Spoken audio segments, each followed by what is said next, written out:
আল্লাহ তাআলা যেদিন আসমান জমিন সৃষ্টি করেছেন সেই দিন থেকেই আরবি 12টা মাস সৃষ্টি করেছেন। সুবহানাল্লাহ। এই 12 মাসের মধ্যে 4টা মাসকে সম্মানিত করেছেন, মুহররম, জিলকদা, জিলহজ, রজব। 4টা মাস সম্মানিত করেছেন, তার মধ্যে রজব মাসও আছে। এই যে 12টা মাস আল্লাহ তাআলা বানাইছেন, এই 12 মাসের মধ্যে 360 দিন। কয় দিনে? 360 দিন এক বছর। ইংরেজিতে 365 দিন এক বছর, তাই না? কিন্তু আরবিতে কয় দিন এক বছর? 360 দিন এক বছর। কেন জানেন? ইংরেজিতে 331 তারিখওয়ালা কয়েকটা মাস আছে না নাই? আছে। এই জন্য 365 দিন ইংরেজিতে এক বছর হয়। কিন্তু আরবিতে 31 তারিখওয়ালা কোনো মাস নাই, একটা মাসও নাই। এই জন্য আরবিতে 360 দিনে এক বছর হয়। তো হুজুর, এটা আপনি কেন বলতেছেন? কত শরীর বডির আপনার বিষয় দিছে ওয়াজের, আর আপনি বলতেছেন মাসের কথা। হ্যাঁ, 360 দিনে কেন আরবিতে এক বছর করেন আল্লাহ? প্রত্যেকটা মানুষের বডিতে পার্ট 360টা অঙ্গ আছে। এই 360-এর দিনের দিকে, বছরের দিকে তাকায় 360টা অঙ্গ আল্লাহ তাআলা সেটিং করে দিয়েছেন। বলা আল্লাহ এটা কেন করলেন? কোনো মানুষ যদি ডেইলি 5 ওয়াক্ত নামাজ জামাতে আদায় করে টাইমলি, একটা অঙ্গের শুকরিয়া একদিনে আদায় হয়ে যাবে।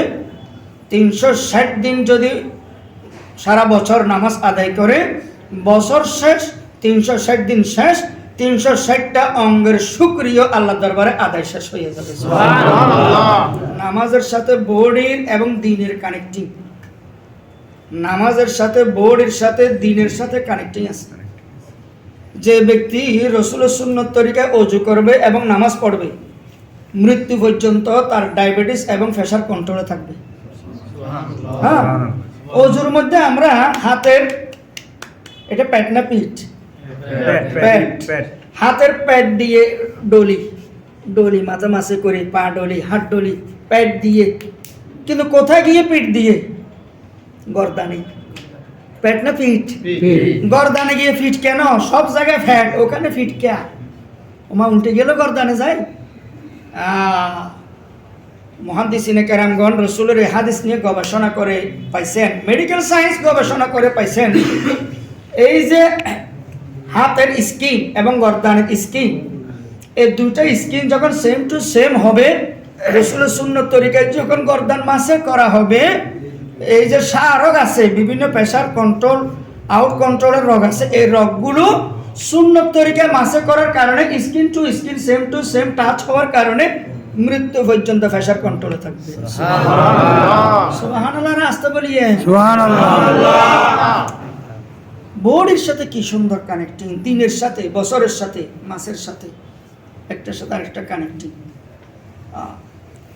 তো এই 360টা বডির মধ্যে শ্রেষ্ঠ অঙ্গ কি? শ্রেষ্ঠ বডি কি? কে বলতে পারবেন? জাতীয় অঙ্গ কি শরীরের? শ্রেষ্ঠ অঙ্গ চোখ। কি? চোখ, আই, চোখ।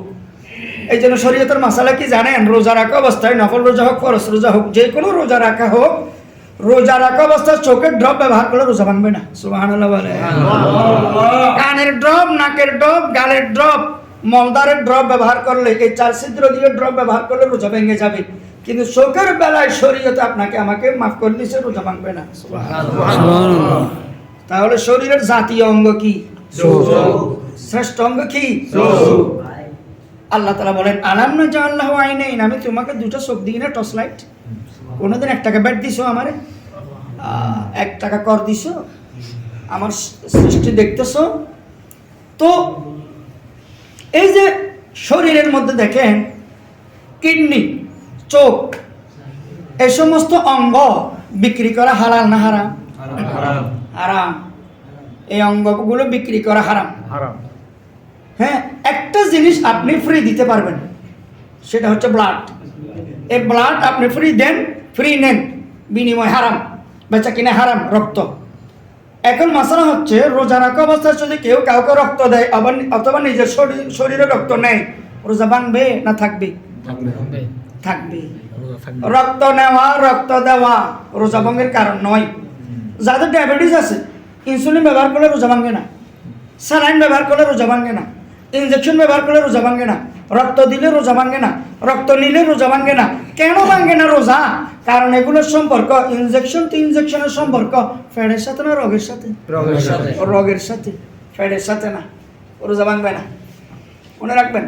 তো অনেক মানুষ আছে মরণোত্তর কিডনির দান, চক্ষু দান, শরীরের অঙ্গ দান করে। মানে আমি মরে গেলে এটা দিয়ে মেডিকেলে পরীক্ষা করবে, ছাত্ররা কিছু শিখবে আমার বডি দিয়ে। মরার পরে এই শরীর কবরে নিবে না, ছাত্ররা এটা দিয়ে প্রশিক্ষণ দিবে। যদি সোয়াবের নিয়ত হয়, মানে কবরে গেলে ফুসে গেল এই নিয়তে না, সোয়াবের নিয়ত হয়, ছাত্ররা পরীক্ষা করবে ফ্রি, তাহলে অনেক ওলামায়ে কেরাম বলেছেন জায়েজ, কিন্তু আকসর ওলামায়ে কেরাম বলেছেন না, না জায়েজ। এখন আপনার আম্মা কিডনি দুটোটা নষ্ট, আপনার কিডনি দুটোটা সুস্থ, এখন আম্মার একটা কিডনি দেওয়া জায়েজ আছে না? নেই? আছে। কি ফ্রি না বেচা কিনা? ফ্রি, যে কাউকে ফ্রি দিতে পারবেন। একটা না দিলে মরে যাবে, ফ্রি দিতে পারবেন, কিন্তু বেচা কিনা হারাম।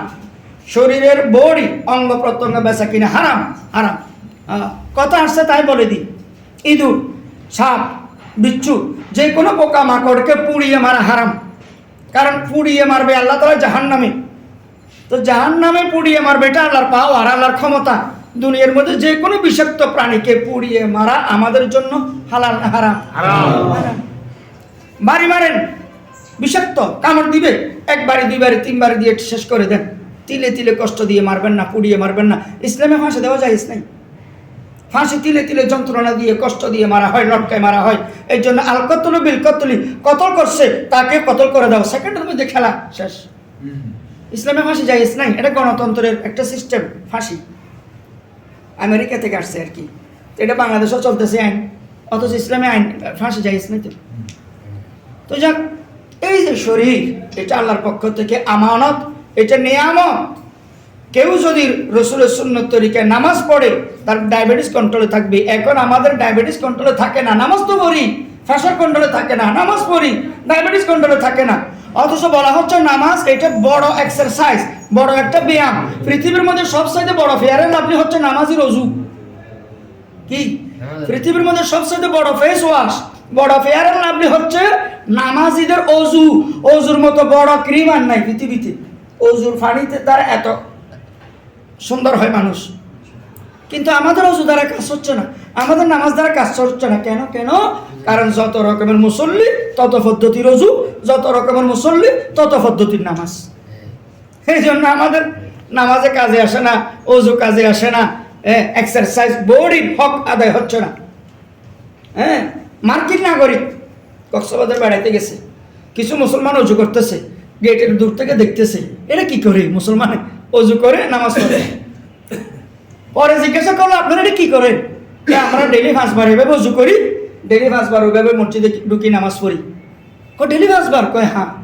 কয় এরকম এত সুন্দর যদি অজু করেন আর এত সুন্দর করে যদি নামাজ পড়েন, তাহলে মুসলমানরা যদি আমল, দুটা আমল করে, অজু আর নামাজ, কোন মুসলমানের নারী পুরুষের ক্রিমও কিনতে হবে না, এটা তো সেরা ক্রিম। এবং এত সুন্দর করেছে নামাজ, কিয়াম, রুকু, সিজদা, আবার দাঁড়ানো, আবার বসা, রুকু করা, সিজদা করা। ডায়াবেটিস তো হবেই না, সকাল বিকেল বুট জুতা পরে 1 ঘন্টা 1 ঘন্টা আর দৌড়তে হবে না, এক্সারসাইজ করতে হবে না। এই নামাজে তো বড় শরীরের ব্যায়াম।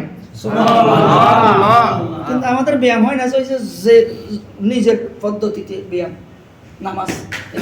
তো যাক, শরীরের মধ্যে কিছু পশম আছে না? পশম, পশম কেশ আছে না? বগলের তলের পশম আছে।